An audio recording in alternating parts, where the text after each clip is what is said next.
وصل حصول المقصود والمأمول وعلى ما نوى وصرف الصالح بنية صالحة ثم إلى حضرة جميع أستاذنا ومعلمنا ومشايخنا وآبائنا وأمهاتنا وإلى حضرة المؤلف هذا الكتاب بركات أشراره ثم إلى حضرة النبي المصطفى رسول الله محمد صلى الله عليه وسلم وأزواجه وذرياته وأهل بيته شير الله لهم الفاتحة الرحمن الرحيم مالك يوم الدين إياك نعبد وإياك نستعين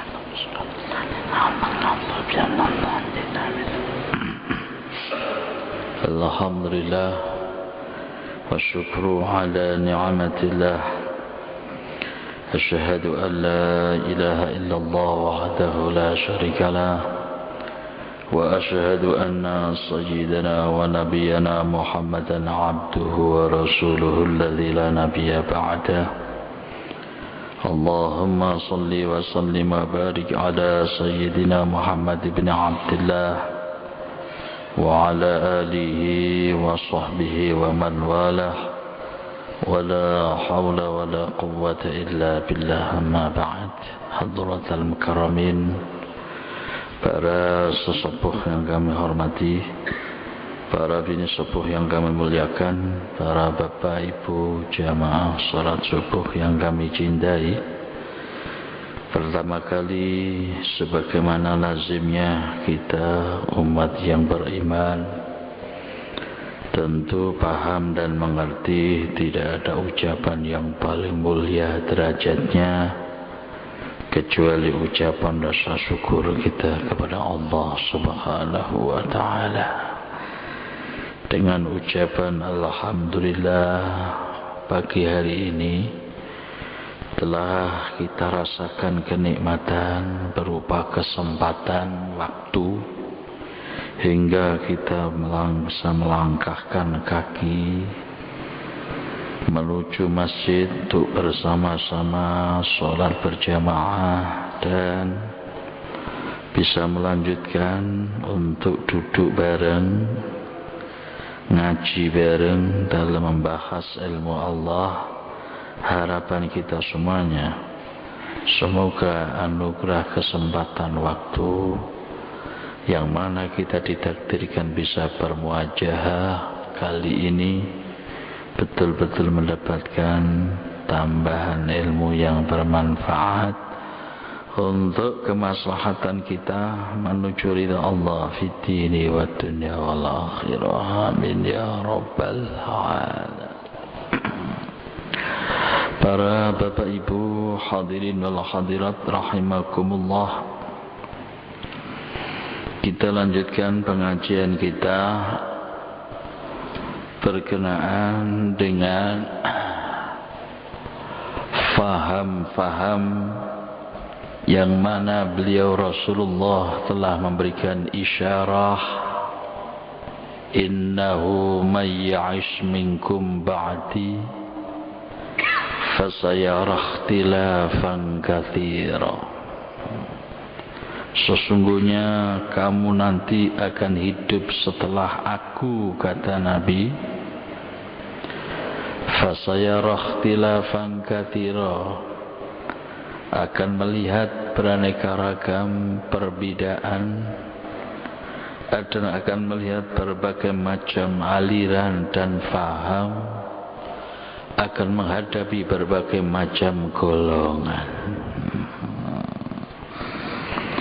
Dari beraneka ragam golongan dan faham itulah yang sudah diberikan isyarat lagi oleh Rasulullah. Faham yang benar adalah faham yang diikuti oleh para sahabat-sahabat Rasulullah.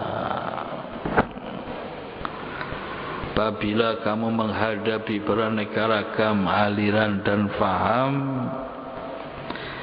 maka hendaklah engkau berpegang teguh pada ajaranku, kata Nabi, dan berpegang teguh dengan ajaran sahabatku. Sedari dulu Islam masuk Indonesia sekitar abad 12. Faham yang dibawa oleh Wali Songo, faham yang dibawa oleh leluhur kita, Islam masuk ke Indonesia ini adalah faham Ahlus Sunnah wal Jamaah. Berikut Ahlus Sunnah wal Jamaah dibawa oleh Wali Songo, disebarluaskan kepada umat di Indonesia. Menyusul ada paham berikutnya, ada faham yang namanya faham Wahabi, faham yang suka mengatakan orang musyrik, faham yang suka mengatakan orang lain itu bid'ah, faham yang suka mengatakan orang lain dalam melakukan khurafat. Disebut dengan bahasa singkatnya TBC. TBC. Lalu ada lagi paham yang sangat menggunakan rasio terlalu kebablasan, menggunakan akal terlalu lebih dari proporsi yang sebenarnya, adalah faham Mu'tazilah. Faham Mu'tazilah ini adalah faham rasionalistik yang menggunakan rasio akal fikiran yang kebablasan, sampai mereka meyakini bahwa malaikat yang mencatat kebajikan dari kanan kiri kita yang berupa raqib atid itu mereka tentang tidak masuk akal, kata mereka. Nek faham kula panjenengan, faham Ahlus Sunnah harus yakin, harus ngandel, harus percaya bahwa ada malaikat yang mencatat kebajikan kita, ada pula malaikat yang mencatat kejelekan kita. Itulah yang disebut raqib atid. Tafsilu asyarin minhumu Jibrilu Mikailu Israfilu Izrailu Munkar nakirun wa raqibun wa kadha atidun malikun wa ridwan khatala. Itu terbutkan di dalam kitab Aqidatul Awam, yang mana jumlahnya malaikat jauh lebih banyak daripada jumlahnya manusia. Malaikat itu disebutkan dalam beberapa hadis, jarak 4 jari itu ada malaikat. Dari jarak 4 jari ke 4 jari ke 4 jari itu ada yang namanya malaikat. Dari sekian miliaran malaikat, dari sekian jutaan malaikat, yang wajib diketahui hanya 10. Tafsilu asyrin minhumu Jibrilu, ialah malaikat Jibril, Mikail, Israfil, seterusnya sampai raqib atid. Lalu dari sekian miliar malaikat 10 yang harus diketahui, ada malaikat yang tugasnya sujud, tidak pernah duduk. Ada jutaan malaikat yang duduk, tidak pernah berdiri. Ada jutaan malaikat yang berdiri terus tidak pernah duduk. Ada jutaan malaikat yang ruku terus menerus tidak pernah berdiri. Lengkaplah salat yang kita lakukan itu adalah tindakan kelakuan yang dilakukan oleh para malaikat. Di sembahyang niku ibadah merangkum ibadahe kabeh malaikat. Sing ana sujud tok, ana sing lungguh tok, ana sing rukuk tok, ana sing ngadeg tok, dirangkum sembahyang ki ana ngadege, ana rukuke, ana lungguhe, ana sujude. Rangkuman dari semua ibadahnya malaikat. Lalu dari malaikat itu yang wajib diketahui adalah malaikat Jibril.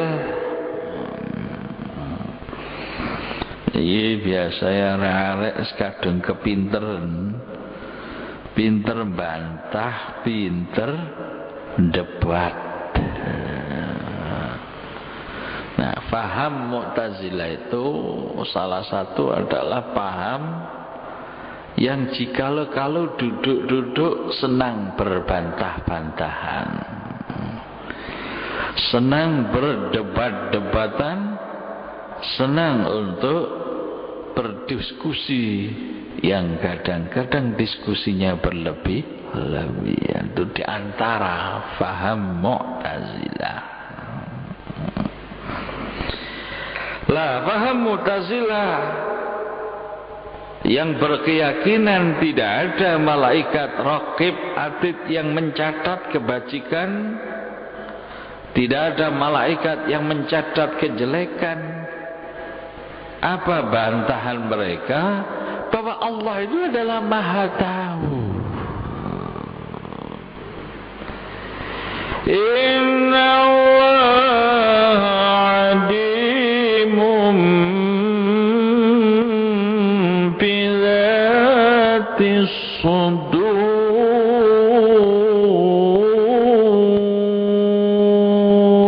Allah itu Maha Tahu. Apapun yang tergores dalam hati kita, Allah lah yang Maha Tahu. Sampai digambarkan dalam kitab Tauhid, piro jumlahe godhong sing rutuh semalam itu jumlahnya berapa? Itu Allah tahu. Lawang hitungane godhong sing rutuh tekok dedaulannya dari pohonnya itu tahu. Apalagi yang jelimet-jelimet sing jelik cilik tambah tahu. Lah Allah Maha tahu. Kenapa harus ada yang mencatat malaikat raqib atid? Itu bantahan mereka. Wong pangeran iku seru sembarang kalir. Sing gede, sing cilik, sing menengah, sing wae lah. Kenapa kok harus ada malaikat yang mencatat kebajikan kita, ada yang mencatat kejelekan kita? Dan itu dibantah oleh mereka, tidak masuk akal. Tuh bantahan kaum Mu'tazilah. Padahal Kalau ditelaah dalam Al-Quran, ditelaah dalam hadis yang sahih-sahih, mengatakan bahwa malaikat yang mencatat kita itu ada. Ialah malaikat yang mencatat kebajikan kita, mencatat kejelekan kita, adalah malaikat Raqib Atid. Gamblang dan jelas diterangkan dalam Al-Quran dan hadis. Sampai dalam kitab-kitab tauhid itu diterangkan, berapa kali kita keluar dari rumah tahu Allah, dan itu dicatat oleh malaikat. Di kula panjenengan bendina mlebu pasar ping pira, metu pasar ping pira, iku ana catetane. Mlebu omah ping pira, metu omah ping pira, iku ana catetane. Kalau ditarik satu pelajaran, kenapa sih Allah menyuruh malaikat itu untuk mencatat kebajikan, untuk mencatat kejelekan? Itu adalah memberikan pelajaran bagi kita. Nungso iku kanggonane lali, kanggonane luput. Karena menungso iku kanggonane lali, kanggonane luput, apa maneh sing berkaitan karo utang, iku manungso sosok lali. Loh, itu perlu dicatat ya. Pira utang sampean, pira saldo yang tersisa dalam kas keuangan itu, andai kan tidak ada catatan, buyar semuanya. Dengan catatan itu ada yang namanya perbankan, ada catatan tuh, ada yang namanya manajemen, ada yang namanya akuntan. Itu kan catatan-catatan mengandung suatu pelajaran.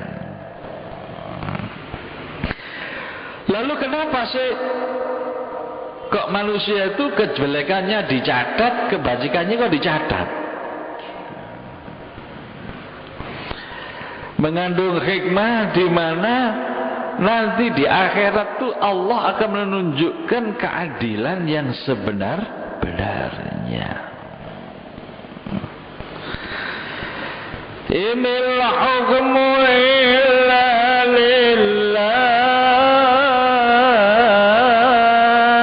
Keadilan keputusan hukum itu hanyalah Allah saja di dunia yang maha adil, dunia sampai akhirat. Nah, ini dunia ini banyak pengadilan, banyak aparat penegak hukum, banyak yang namanya kantor-kantor peradilan, tapi keadilan sulit ditemukan di Indonesia, terutama di Indonesia. Lah, catatan-catatan berapa jumlahnya kebajikan, berapa jumlahnya kejelekan, itu sebagai tanda bukti keadilan Allah, itu nanti ditunjukkan di akhirat itu. Kamu kenapa masuk neraka? Jangan salahkan saya, katakan begitu gamblangane. Kenapa kok mlebu neraka? Ojo salahno aku. Delok iki lho catetanmu elekmu lho piro. Dosamu piro? Luputmu piro? Iki lho jumlahe delok totalane. Setelah dilihat, iya ya, saya hari Kamis melakukan ini, saya hari Jumat melakukan itu, saya hari Sabtu melakukan. Jelas ada rekaman, ada catatannya. Orang mereka tidak kecewa kalau dia masuk neraka. Iya, memang saya yang salah. Lalu orang diberi catatan kebajikan kamu masuk surga. Ini catatan kebagusanmu. Apa awakmu kok mlebu surga? Ya iki delok ganjaranmu. Wiridanmu sakmene, zikirmu, maca la ilaha illallahmu sakmene. Saben dinane jamaahmu ganjarane sakmene. Saben dinane kon maca Quran per huruf ganjarane sakmene. Saben dinane awakmu melangkahkan kaki menuju masjid ganjarane sakmene. Saben dinane awakmu sedekah sakmene. Loh, ini catatan. Oh iya ya. Nah, orang nanti hanya begitu. Oh iya ya, pantes ya. Saya swarga pantes tak delok ganjaranku akeh. Fa ya'mal mithqala dzarratin khairan yarah. Fa man ya'mal mithqala dzarratin syarran yarah. Sapa sing nglakoni kebagusan walaupun sekecil semut budak, dia akan bisa melihat nanti catatannya di akhir. Sapa sing nglakoni kebagusan senajan gur mung titik sak cilik-cilike semut sing paling cilik. Semut sing paling cilik niku kiai-kiai nek maknane semut budak, namanya semut ireng sing paling cilik. Lha itu nanti bisa kita lihat dalam catatan kita di akhirat. Sebaliknya, siapa yang melakukan kejelekan, faman ya'mal mithqala dzarratin, walaupun sekecil semut budak, dia akan melihat kejelekan ini. Lu gimana? Kok ditunjukkan itulah kemahaadilannya Allah. Bahasa gamplange mene-mene cek gak maidu nang pangeran. Fala yalumanna illa nafsak. Jangan maidu kepada yang lain, maidulah pada dirimu sendiri. Ini bahasa guyonane ono mai idho hasanah, ono maidu hasanah. Enten mau idho hasanah, ono maidu hasanah. Wah, bapak iki pinterane maidu hasanah. Jadi gak mau idho hasanah, tapi maidu hasanah.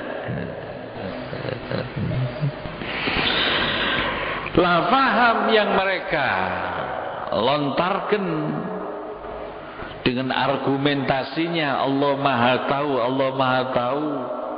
Tentu Allah Maha Tahu tidak butuh dicatat, tidak butuh ditulis, tidak butuh yang namanya malaikat raqib atid. Adalah faham yang keliru. Malane ulama-ulama, kiai-kiai nek mulang ilmu tauhid di pesantren-pesantren niku paham Mu'tazilane disebut paham sing kepleset imane. Ya napa wong kepleset ya. Kepleset itu ya alamat jatuh wong kepleset.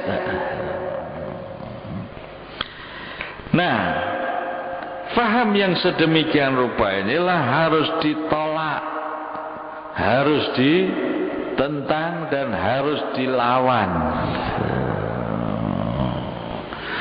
Melawan melawannya bukan hanya sekedar diskusi, bukan sekedar hanya berdebat, tapi melawannya anak-anak kita harus kita pahamkan benar tentang apa faham yang tertera dalam Ahlus Sunnah wal Jamaah. Minimal anak-anak kita itu tidak katut. Anak-anak kita ini banyak yang katut kesana kemari, itu kelemahan. Tuh, ketut kemana-mari gimana Pak? Ada anak-anak orang-orang Ahlus Sunnah, si bapaknya menekuni Ahlus Sunnah mulai kecil, muda, tua sampai mati. Tahu-tahu anaknya berubah faham jadi Wahabi. Ini kenyataan. Ada pula anaknya habaib yang orang tuanya dari kecil, muda sampai tua. Habaib ini fahamnya Ahlus Sunnah wal Jamaah. Tahu-tahu anaknya udah mengikuti paham Syiah. Loh, ini tidak sedikit ini. Bapak Habib, anaknya melok mazhab Syiah. Kalau dilarang lagi, banyak lagi pahamnya orang-orang yang iktikadnya itu benar-benar iktikad yang Ahlus Sunnah, bapaknya ibunya. Tahu-tahu setelah sekolah anaknya udah berubah paham. Pahamnya jadi paham Mu'tazilah. Loh, kok begitu Pak? Nah, apa menjadi penyebab ini? Ya mungkin keteledoran kita satu sisi. Anak-anak kita tidak berikan paham yang sedalam mungkin tentang Ahlus Sunnah. Mungkin belum mantap, belum mendalam, belum mendarah daging. Tahu-tahu bergaul dengan paham-paham lain. Jadi paham Ahlus Sunnahnya belum sampai mendarah daging, konco-koncone pergaulane iki pahamnya paham Wahabi. Lah wis anake melok Wahabi, bapake Ahlus Sunnah, wis bapake dilokno tok wis. Sampai ahli bid'ah, mari ngono ya. Sampai ini gak cocok ambil hadis, ambil Quran. Orang tuanya yang benar-benar dikatakan gak cocok dengan hadis dengan Quran. Sampai itu ahli khurafat, sampai itu ahli musyrik. Itu paling beratnya. Tapi anaknya dhewe ngiloke bapake diarani ahli musyrik. Luar biasa ini. Karena berbeda paham. Loh, kok begitu? Ya karena pergaulan, lingkungan tadi. Faham Ahlus Sunnahnya belum mantap, bergaul dengan orang-orang Syiah. Melawis paling ilok-ilok no sahabat yang benar-benar itu ini sahabat itu adalah tersesat. Les gak karuan aja. Waduh repot Pak sekarang ini. Repotnya gimana? Di rumah itu anak-anak kita itu pergaulannya dengan orang tuanya, bapaknya, ibunya baik-baik. Tapi begitu sekolah, begitu kuliah, anak-anak di kampus itu pergaulannya itu macam-macam. Ono sing bergaul dengan Islam garis keras, jadilah seperti Sarip. Jadilah seperti Sarip. Akhirnya apa? Meledakkan bom di Kapolres Cirebon. Karena pergaulan itu. Di samping itu karena pergaulan, kadang-kadang ikut temannya juga diajak dicuci otaknya. Dicuci otaknya oleh golongan garis-garis keras, golongannya Abu Bakar, Basir wa ala alihi. Wah, ini dicuci otaknya. Wah, ini kemarin kan sampai pahamannya apa? Hukum di Indonesia itu hukum tersesat. Karena apa? Hukum yang dipraktekkan di Indonesia itu adalah hukum warisan Belanda. Karena hukum yang diwariskan warisan Belanda, Belanda itu kafir. Kalau kita mengikuti hukum yang berlaku dari warisan Belanda itu, berarti kita ikut kafir. Dicuci otaknya, akhirnya menjadi orang kereng. Inilah bahayanya pergaulan. Lalu itu di dalam syair Arab itu diberikan nasihat. Idza kunta fi qaumin fasahib khiyarahum wa la tashabil ardi faturda ma'ar raddi. Idza kunta fi qaumin, kalau kamu hidup dalam masyarakat, fasahib khiyarahum, usahakan bergaul orang-orang yang lebih baik. Paling bahaya mempengaruhi watak pribadi, mempengaruhi pikiran, mempengaruhi ideologi, itu pergaulan. Oleh itu usahakan kamu hidup di masyarakat bergaul dengan orang yang paling baik, biar apa? Katut kebaikannya, ketularan kebaikannya. Hal itu pun sudah diajarkan oleh Nabi. Orang tuh kalau kamu kumpul bersama dengan orang penjual minyak wangi, titik akeh kesemprotan minyak wangi, mambu wangi. Mathalul jalisi sahih salihi kamatali sahibil miski, artinya. Lalu bergaul, berkumpul dengan orang jelek, itu sudah diberikan isyarat oleh Nabi, seperti bergaul dengan tukang pandi. Kamatali sahibil kir, kayak kumpul dengan tukang pandi. Apa pandi itu? Tukang buat apa? Pisau, buat puding, buat caluk, buat celurit, buat arit, buat pecok. Itu tukang pandi. Zaman saya dulu masih kecil, itu lihat tukang pandi itu ya agak seneng gitu. Anak sing ngosrak itu srok astinggulnya dideken-deken terus bane semburane kepiye begitu bahwa yang namanya besi itu matang merah, tautu'i ting ting ting ting, itu pembuat apa namanya tukang pandi. Kalau kamu kumpul dengan tukang pandi, walaupun kamu tidak kena apinya, pasti kamu kena debunya. Paling tidak, lek gak percaya nyedek, oh delok wong tukang gawe warit sing tukang pandi nyedek, oh lek gak kena cipratan genine, mesti kena cipratan abu-abu. Nah, itu hampir pasti. Lah anak kita itu bergaul dengan jenggot-jenggot itu, bergaul dengan cekak-cekai. Wes, bapak ini saru kali sebenarnya diaran, wes bid'ah ini bid'ah. Wes, ini pergaulan. Ini adalah sangat mempengaruhi watak kepribadian. Idza kunta fi qaumin fasahib khiyarhum. Wala tashabil ardi. Jangan engkau bergaul dengan orang yang rendah budinya.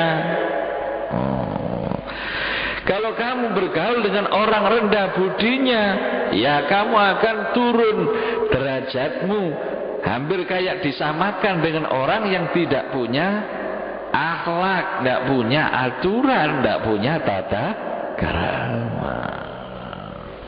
Dalam bahasa syair lain, lulang iku kok kumpul ambek Quran.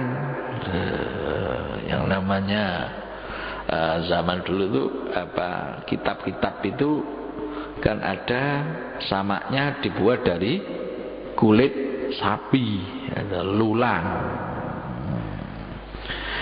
Lah namanya lulang kulit sapi ini karo bergaul digunakan untuk samaknya Quran. Jadi mulia. Kenapa? Sebab kulit sapi yang tadinya itu hina dicampur di Quran, digawe sama Quran, malah diambung wong. Kita ini kalau baca Al-Quran selesai kan kita disunahkan untuk menciumnya. Nah, lagi sama itu kalep kulit ikut melok bisa diambung. Tapi kalau namanya kulit lulang itu campur dengan kayu, wah itu berat. Kok lulang campurannya kayu, malah digawe peduk, kayak jidor. Nanti jidor kenapa? Ya malah ditutuhi, lalu ditutuhi. Bahasa gampangnya gitu. Lalu kulit ini paling bahaya lagi, campur dengan plastik, ini paling bahaya. Kenapa? Kulit kok campur ambil plastik dadi sandal. Lah dadi sandal dicak-icak wong akeh akhirnya. Ini pentingnya kita filter yang namanya pergaulan. Nah, moga-moga anak-anak kita ini punya pergaulan yang baik-baik, pergaulan yang bagus-bagus, sehingga mereka ketularan kebajikannya dan kebagusannya, tidak menyimpang daripada faham i'tiqad leluhurnya, tidak menyimpang daripada i'tiqad yang dibawa oleh wali songo. Yalah Ahlus Sunnah wal Jamaah. Tidak terasa waktu jam 5:30 lebih. Kiranya itulah yang bisa kita sampaikan, kurang dan lebihnya mohon maaf. Wallahul muwaffiq lis-shawab. Wa ilaihil marji'ul ma'ab. Tsumma assalamu alaikum warahmatullahi wabarakatuh. Bismillahirrahmanirrahim. Alhamdulillahirabbil alamin. Allahumma ya da'imal fadli 'alal bariyah, ya basital yadaini bil 'atiyah, ya sahibal mawahibis saniyah. Salli ala sayyidina Muhammadin khairil wara sajiyah. Ya Rabbana ighfir lana ya dzal 'ula fi hadhihi al-'ashiyah. اللهم ربنا اجعلنا وأولادنا وتلاميذنا وذرياتنا وعلانا من أهل العلم أهل الخير، ولا تجعلنا وإياهم من أهل الشر وأهل الضير، إنك على كل شيء قدير. اللهم ارزقنا علما نافعا وعملا متقبلا ولدا صالحا ورزقا حلالا طيبا مباركا من غير تعب ولا مشقة ولا ضير. وآخر دعوانا الحمد لله رب العالمين. الفاتحة.